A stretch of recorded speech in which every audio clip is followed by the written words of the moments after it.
नमस्कार दोस्तों, स्वागत है आपको अपने इस YouTube चैनल में। दोस्तों, जैसा कि हमने पहले से बता रखे हैं, जो लगभग लगातार में जितना भी नक्शा संबंधित वीडियो होगा वो सब वीडियो हम लगातार में कंटिन्यू डालते जाएंगे।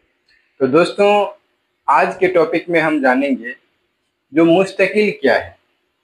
तो जमीन नापी का सबसे जो बहुत महत्वपूर्ण पार्ट होता है या बोलिए महत्वपूर्ण अंग होता है वो होता है मुस्तकिल।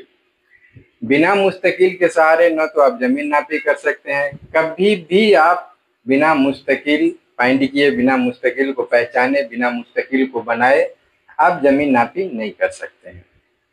तो दोस्तों, आज की वीडियो में हम यही समझेंगे जो आखिर मुस्तकिल होता क्या है। नक्शा पे बहुत सारा चिन्ह मुस्तकिल का दिया हुआ रहता है, क्या वो सही में मुस्तकिल है क्या नहीं, क्या उससे हम सही में नापी कर सकते हैं या नहीं कर सकते हैं।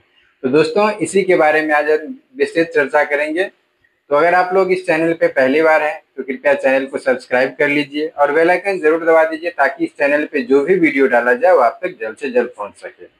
और हाँ दोस्तों, एक खास बात, इसी चैनल पे एक अमानत का कोर्स भी चल रहा है। अगर आप लोग उस कोर्स में जुड़ना चाहते हैं, उस कोर्स को शुरू से लेके देखना चाहते हैं तो चैनल के प्लेलिस्ट में जाइए, वहाँ पे एक अमीन का कोर्स करके भी होगा, प्लेलिस्ट बना हुआ। उसमें अभी तक लगभग 35 वीडियो डाला जा चुका है, वो सब उसमें लाइन वाइज दिया हुआ है। वो आप वहाँ से जाके शुरू से लेके कुछ सीख सकते हैं, यानी जीरो से आप हीरो बन सकते हैं। उसके बाद जो रेगुलर वीडियो चल रहा है वो तो चल ही रहा है। तो चलिए वीडियो को शुरू करते हैं। तो मुस्तकिल क्या है, तो सबसे पहले हम मुस्तकिल का परिभाषा जान लेते हैं, जो आखिर मुस्तकिल का परिभाषा क्या है। तो देखिए दोस्तों, मुस्तकिल का परिभाषा है जो मेर या चिन्ह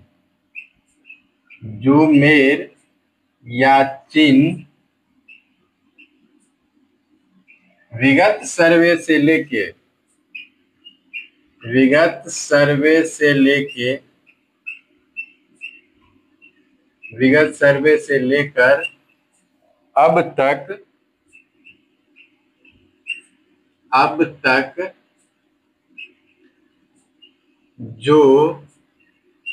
अब तक जो नक्शा और सरजमीन दोनों पर मौजूद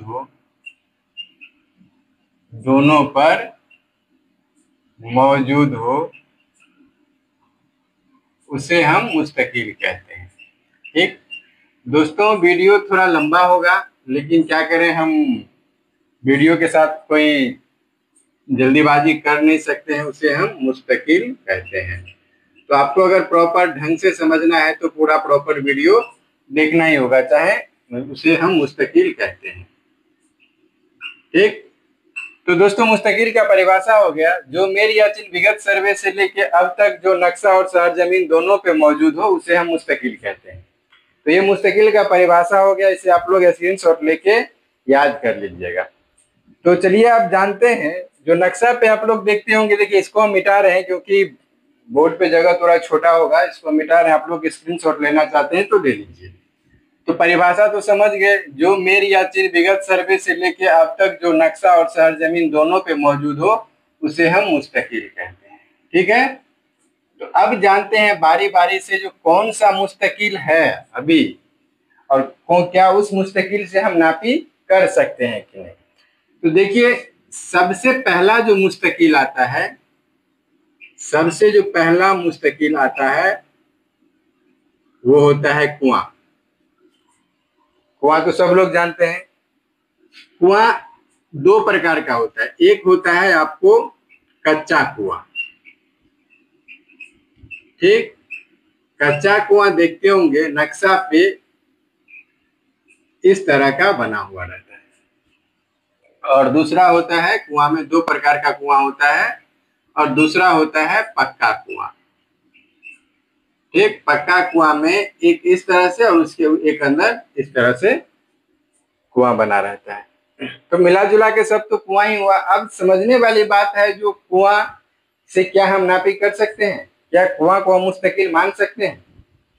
तो देखिए, मान लीजिए, इसको समझिए एक उदाहरण से। मान लीजिए ये एक कुआं है, ठीक है,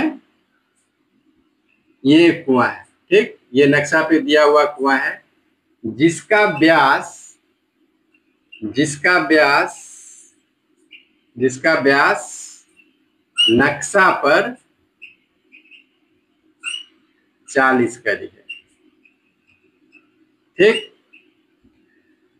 अब मान लीजिए जिसका व्यास 40 करी है, तो अभी हम मुस्तकिल के परिभाषा में पढ़े हैं, जो जो चिन्ह या मेल विगत सर्वे से लेकर अब तक शहर जमीन और नक्शा दोनों पे मौजूद हो, उसे हम मुस्तकिल कहते हैं। तो अगर मान लीजिए दोस्तों 40 करी जिसका व्यास है, जिस नक्शा पे दिया हुआ है, तो अगर 40 करी का ही व्यास वाला कुआं शहर जमीन पे हो, तभी हम उसको मुस्तकिल मान सकते हैं। सोचने वाले और समझने वाली बात है, क्योंकि मुस्तकिल का तो परिभाषा है ना, जो मेर या चिन्ह विगत सर्वे से लेके अब तक शहर जमीन और नक्शा पे दोनों पे मौजूद है, उसे हम मुस्तकिल कहते हैं। तो मान लीजिए अगर 40 करी का जिसका व्यास नक्शा पे दिया हुआ है और शहर जमीन पे जो कुआं है उसका, मान लीजिए शहर जमीन पे एक कुआं है, उसका व्यास है 10 करी, ठीक। शहर जमीन पर जो है उसका व्यास है 10 करी। तो क्या ये सही होगा? ध्यान से देखिए, और ध्यान से देखिए, समझ बात को। मान लीजिए ये 40 करी जो नक्शा पे दिया हुआ है, ये 40 करी वाला कुआं हो गया नक्शा का। अब शहर जमीन पे 10 करी है, तो 10 करी यहाँ भी हो सकता है, इसके बीच में भी आ सकता है, कहीं भी आ सकता है। अगर सेंटर पे रहे, बीच में रहे, तब तो हम इससे नापी कर सकते हैं, तभी हमारा एग्जैक्ट मुस्तकिल वाला पॉइंट हो गया। लेकिन जब 40 करी है और शहर जमीन पे 10 करी है, तो 40 करी के बीच में वो कहीं भी हो सकता है। तो एग्जैक्टली देखा जाए तो इसको हम तो मुस्तकिल मान सकते नहीं है। हाँ, अगर इसको हमको मुस्तकिल इसी से हमको नापी करना है भाई, तो यहाँ से कम अगर इस तरफ में हमको जाना है, तो कम से कम एक मेर इधर से, एक मेर पूरब से, एक मेर पश्चिम से, और एक मेर आपको उत्तर से चेक करना होगा। अगर नहीं 40 करी का है और 40 करी शहर जमीन पे है, या 10 करी नक्शा पे और 10 ही करी शहर जमीन पे है, तो हमको कोई दिक्कत नहीं है, हम वहां से नापी आराम से उठा सकते हैं। तो पहला कुआं समझ गए, ठीक। अब देखिए दूसरा नंबर पे, दो कुआं तो हो गया। अब दूसरा नंबर पे ले लीजिए मंदिर या मस्जिद, ठीक। मंदिर या मस्जिद, या पहले मंदिर ही लिख लेते हैं, उसके बाद मस्जिद, दोनों लिख लेंगे अलग अलग, मंदिर या मस्जिद। तो देखा जाए तो मंदिर मस्जिद एक तरह से ये भी मुस्तकिल है, नक्शा में दर्शाया गया है। लेकिन अब जरा आप सोच के देखिए, जो नक्शा 1890 1897 ईस्वी में बना, उसी के लगभग में सब नक्शा, जितना भी पुराना सीएस सर्वे का नक्शा है, वो सब लगभग उसी के इर्द गिर्द में बना। तो अभी के डेट में मंदिर या मस्जिद को देखिएगा तो भाई पूरा पक्का दीवार बना हुआ है, यानी सब मंदिर हो या मस्जिद हो, पूरा छत का बना हुआ है, ठीक है। लेकिन जिस टाइम 1890 में या 1900 में सीएस सर्वे हुआ था, क्या उस समय आपको लग रहा है जो ये उस समय भी छत का ही होगा? उस समय होगा आपको टाट बांस का, किसी चीज का। तो क्या ये हम मान सकते हैं जो जिस जगह वो पहले था 1890 में, 1890 का, 1890 से लेके आज 2025 हो गया है, तो सोचिए कितना दिन हो गया। तो क्या जो पॉइंट पे हम पहले देखे थे, जिस पॉइंट पे सर्वेयर ने काटा है, क्या उस पॉइंट पे है? अगर है तो सही है, या नहीं है तो इसको भी हमको चेक करना होगा, ठीक। समझ में आ रहा है? क्योंकि मुस्तकिल का तो परिभाषा है, जो जहां पहले दिया हुआ है नक्शा पे, अगर वही शहर जमीन पे है तो मुस्तकिल हो गया। उसके बाद इसी तरह का बात आ जाता है आपको कब्रिस्तान या शमशान। तो कब्रिस्तान या शमशान एक तरह से देखा जाए तो उसका जो बाउंड्री होता है, ये आपका एग्जैक्ट होता है। ये हम लोग देखते हैं नापी में, तो लगभग 99.9% मिल जाता है। दोस्तों ये सब बात हम इतना दावा के साथ में इसके लिए बोल रहे हैं क्योंकि हम एक पेशे से अमीन है, पूरे दिन फील्ड में काम करते हैं, तो फील्ड का क्या अनुभव होता है ये सब हमको पता है। नहीं तो वैसे समझने के लिए तो भाई पक्का कुआं है, मुस्तकिल है। जो नक्शा पे दिया हुआ है सब मुस्तकिल है, लेकिन आप लोग को मुस्तकिल का परिभाषा भी याद रखना है। जो परिभाषा क्या है, अगर परिभाषा के अनुसार जमीन को कोई भी प्लॉट हो जिसपे ये फिक्स नहीं है, जो ये निश्चित हो, तो उसको हम लोग सही नहीं मानेंगे, उसको हम चेक करके ही आगे बढ़ेंगे, क्योंकि अमानत का नियम है जो बिना चेक किए हुए आप आगे मत बढ़िए। क्योंकि अगर कोई अमीन का ही गाड़ा हुआ पहले से पिलर है, आप उसको चेक करके चल रहे हैं, तो हो सकता है वो पिलर एडजस्टिंग पे गाड़ा हो। जैसे होता है ना, जब मेर कभी टेढ़ा होने लगे, जो मान लीजिए कोई मेर इस तरह का है, ठीक है, अब नक्शा का मेर बना इस तरह, इसको क्या किए, जो सीधा करने के लिए इसको 5 कर इधर कर दिया, इसको 5 कर इधर कर दिए, तो भाई ये तो सीधा हो गया। पिलर तो हमारा यहाँ एग्जैक्ट होना चाहिए यहाँ, लेकिन अब अमीन साहब ने क्या किए, अब वो तो गाड़े हैं सही है, यहाँ पे गाड़े, अब यहाँ से जब 5 करिए पूरा भट के चला है, उसको हम आगे बढ़ाएंगे तो ये हर जगह 5 करी तोड़ता हुआ जाएगा। तो इसके लिए अगर आप नापी के क्षेत्र में है, जमीन नापी करने के लिए आए हैं या जमीन नापी करना पूर्णतः सीखना चाहते हैं, तो कोई भी पिलर हो उसको बिना चेक किए हुए, कोई भी मेर हो बिना चेक किए हुए आप आगे मत बढ़िए। चलिए, मंदिर मस्जिद हो गया। उसके बाद देखिए सड़क, एक सड़क को भी कई नक्शा में, हम डिजिटल नक्शा में देखे थे, जो भाई सड़क भी एक मुस्तकिल है। तो सड़क को तो हम मुस्तकिल मान ही नहीं सकते हैं, क्योंकि सड़क कभी भी चौड़ा होता है या कम चौड़ा भी होता है। जिस जमीन के अगल बगल में सड़क गया है वो अपने जगह पे हो ही नहीं सकता है। उदाहरण के तौर पे देख लीजिए, मान लीजिए ये एक सड़क गया है, ठीक, ये एक सड़क गया है, इसके साथ में मान लीजिए ये सब प्लॉट है, ये सब प्लॉट है, मान लीजिए सब प्लॉट है। अभी सड़क का चौड़ाई है 100 करी, अभी सड़क बना हुआ है कितना, मान लीजिए 40 करी में। तो अब जो ये 60 करी जमीन है वो कहीं ना कहीं तो है, या इधर है या उधर है, तो ये भी फिक्स पॉइंट नहीं हुआ। अगर मान लीजिए यहाँ पे 10 करी नक्शा सड़क पे, सड़क का नक्शा पे है, और जगह पे बना है 20 करी, तो 10 करी किसी न किसी रैयत की जमीन से लिया है, तो इसको भी हम लोग मुस्तकिल नहीं मान सकते। ठीक, अब चलिए, इतना तो हो गया ये सब, ज्यादा मुस्तकिल में आप लोग भी कंफ्यूज हो जाएंगे, तो हम थोड़ा शॉर्टकट मारते हैं। अब रहता है एक चंदा, ठीक, इस तरह से देखते होंगे नक्शा पे एक चंदा बना हुआ। तो दोस्तों ये जो चंदा है, ये चंदा कहीं भी हो सकता है, इस तरह का 3 मेरा पे भी हो सकता है, इस तरह का भी मेर पे हो सकता है, इस तरह का मेर पे भी हो सकता है। तो जहां पे इस तरह का चंदा गाड़ा हुआ है, जहां पे ये चंदा बना हुआ है, तो ये चंदा उस समय बना जब सर्वे हुआ, तब मान लीजिए नक्शा पे जो लाइन लेता है, मुरब्बा लाइन, मौजा को छोटा करने के लिए, तो उसी समय एक मेर फिक्स करके वहां पे चंदा बना दिया जाता है। तो जिस मेर पे चंदा रहता है वो मेर फिक्स रहता है, इसको हम लोग मुस्तकिल के रूप में आराम से यूज कर सकते हैं। उसके बाद चलिए, फिनसिमानी हो गया, फिनसिमानी पत्थर जिसको बोलते हैं ना, फिनसिमानी पत्थर या बम्बा। तो फिनसिमानी पत्थर और बम्बा ये दोनों सीमान का चीज है, सीमान पे गाड़ा जाता है, और हम सब लोग जानते हैं जो सीमान पे सरप्लस या सरमाइनस जमीन रहता है, कहीं कहीं ही एग्जैक्ट जमीन रहता है, नहीं तो सीमान पे कम या ज्यादा जमीन रहता है। तो जहाँ पे कम या ज्यादा जमीन है, तो सीमान की जब हम लोग सीमान टाइट करते हैं तो देखते हैं कहीं भी नापी सीमान से नहीं लेते हैं, सीमान से एक प्लॉट हट के लेते हैं, ताकि जो भी कम है या ज्यादा है वो उसी प्लॉट का है, सीमान वाले प्लॉट का। तो इसके लिए इसको भी हम मुस्तकिल नहीं मान सकते। इसको मुस्तकिल मानेंगे कब, जब 3 सीमानी पत्थर है तो इसको हम तीनों मौजा से टाइट करके फिक्स कर लेंगे उसके बाद। ठीक, अगर 3 सीमानी पत्थर कैसे खोजा जाता है, कैसे टाइट किया जाता है, अगर इसके बारे में आप लोग चैनल पे पहले से हैं, अगर हमारा वीडियो देखते होंगे तो ये वीडियो हम पहले बना चुके हैं, वहां से जाके देख लीजिएगा, नहीं तो हम आई बटन पे इसका लिंक दे देंगे, आप वहां से जाके देख लीजिएगा। अब उसके बाद आइए, तो भाई इतना सब में तो कंफ्यूजन ही है, सब जगह तो कंफ्यूजन ही है। एक इतना देर में कौन सा मुस्तकिल फिक्स हुआ? बम्बा। उसके बाद देखिए एक मुस्तकिल के रूप में होता है चौमेर।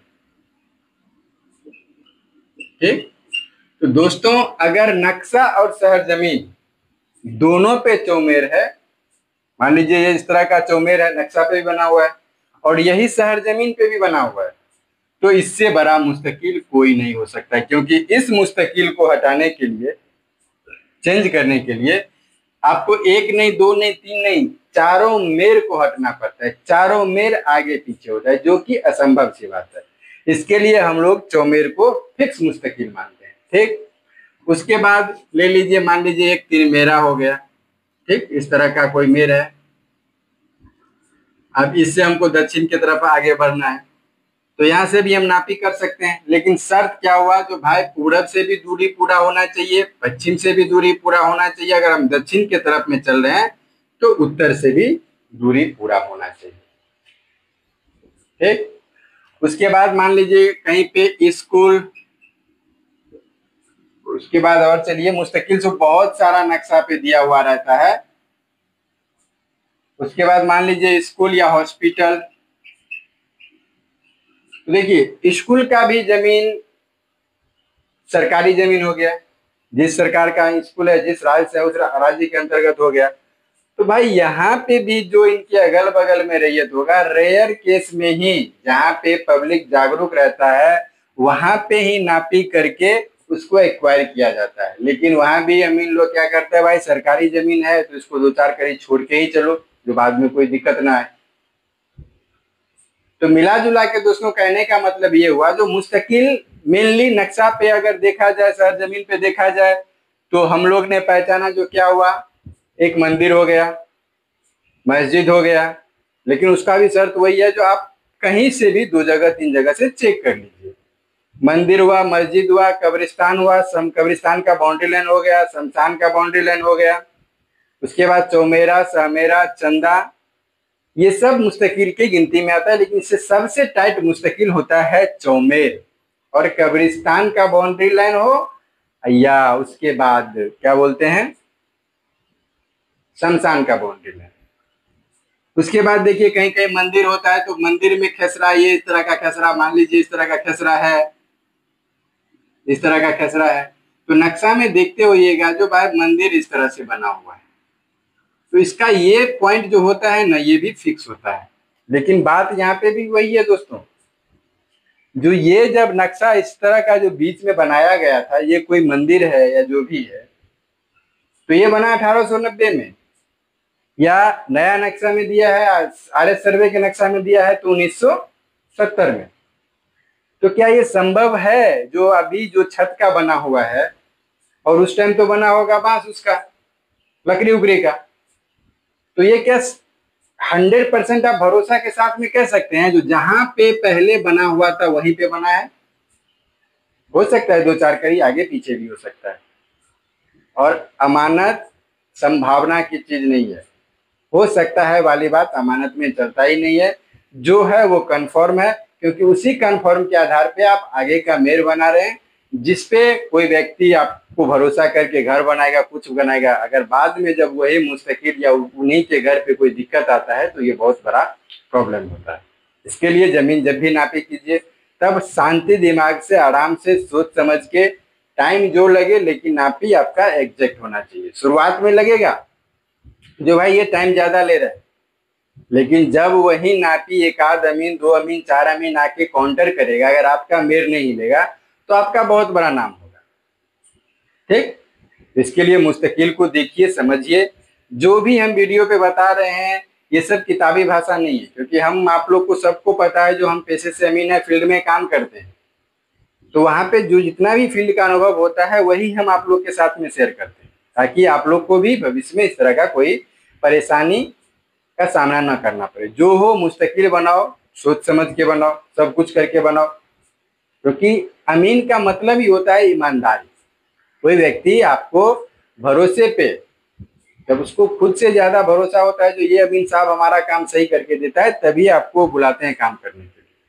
तो आपका भी कर्तव्य है जो जल्दीबाजी में काम मत कीजिए, आराम से पहले फेथफुल होके मेयर बनाइए, मुस्तकिल बनाइए, उसके बाद उनको नापी करके दीजिए ताकि उनको कोई भी कभी दिक्कत ना हो।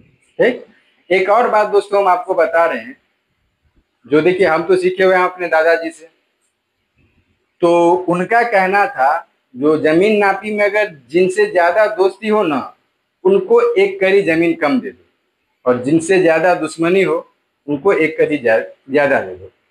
तो आप हमेशा कोशिश कीजिए जो जिनके तरफ से आप नापी करने के लिए जा रहे हैं, अगर वो घर वाला जमीन है, बांस का जमीन है, वहां पे घर बना रहा है, तो आप मान लीजिए ये मेरे यहाँ पे बन रहा है, तो आप इसको क्या कीजिए, एक कड़ी कम दे दीजिए। ठीक, एक कड़ी कम दे दीजिए। ये आप अपने मन में रखिए, पार्टी को मत बताइए जो हम आपको एक कड़ी कम दिए। अब जब एक कड़ी आप उनको पहले से कम दे चुके हैं, खाली यहाँ बांस का जमीन हो तब एक कड़ी कम दे दो। अब ये जो घर बनाएंगे ये ऑलरेडी कभी एक कड़ी 1.5 कड़ी छोड़ के ही बनाएंगे, तो इनका जमीन पीछे छूट गया 2 कड़ी। ठीक। अब जिंदगी में कितना भी नापी होगा तो ये कभी भी ये पार्टी जिनके तरफ से आप नापी किए हैं वो अगल बगल वाले से लेने का हकदार है, देने का नहीं। तो उस मेड़ पे कभी आंच नहीं आएगा, कोई दिक्कत नहीं होगा। आप कितना भी कड़ी टाइट खींच लीजिए, फीता टाइट खींच लीजिए, थोड़ा सा अंतर हो ही जाता है। इसके लिए ये प्रक्रिया अपनाया जाता है। तो दोस्तों आशा करते हैं जो मुस्तकिल के बारे में आप लोग सब कुछ समझ गए होंगे। वीडियो कैसा लगा ये कमेंट में जरूर बताइएगा, हमें आपका कमेंट का इंतजार रहेगा। तो दोस्तों कल का जो वीडियो होगा, कल एक बहुत दिन से एक भाई कमेंट कर रहे हैं जो नक्शा पे नंबर कैसे लिखा जाता है, तो कल इसके बारे में यानी किश्तवाड़ के बाद जो होता है खाना पूरी वो कैसे होता है, कल इसके ऊपर चर्चा करेंगे। तो आज का वीडियो यहीं पे समाप्त करते हैं। वीडियो अगर अच्छी लगी हो तो वीडियो को लाइक और शेयर जरूर कर दीजिएगा। साथ ही साथ वीडियो कैसा लगा ये कमेंट में जरूर बताइएगा। तो मिलते हैं फिर कल एक नए वीडियो के साथ में, तब तक के लिए जय हिंद जय भारत।